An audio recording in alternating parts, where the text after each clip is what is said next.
পরিশ্রমীরা মেধাবীদের হারিয়ে দেয় যখন মেধাবীরা পরিশ্রম করে না।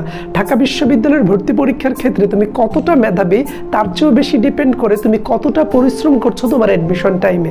এইচএসসি পরীক্ষা দেখতে দেখতে শেষ হয়ে যায়, তারপরে সঠিক স্ট্র্যাটেজি, পড়ার প্ল্যান, নিয়মিত পরীক্ষা দিয়ে ভুল শুধরে নেওয়া, তার পাশাপাশি রিভিশন দেওয়ার মাধ্যমে আগামী 4-5 মাস যে লেগে থাকবে সেই ঢাকা বিশ্ববিদ্যালয়ে পড়ার সুযোগ পাবে।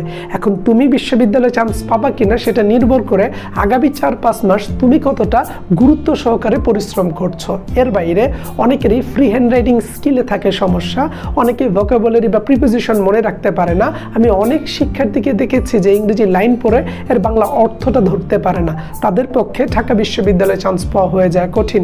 বাংলা ব্যাকরণেরও গুরুত্বপূর্ণ বিষয়গুলোকে অধিক গুরুত্ব দিয়ে পড়তে হয়, সাধারণ জ্ঞানের অসংখ্য তথ্যকে টেকনিকে মনে রাখতে হয়।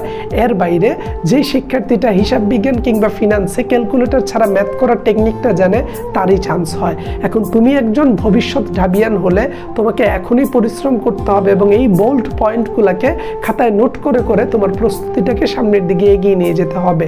আমি নিজে তোমার মতো জায়গা থেকে সঠিক পরিকল্পনা অনুযায়ী পড়াশোনা করে আজকে ঢাকা বিশ্ববিদ্যালয়ে আছি।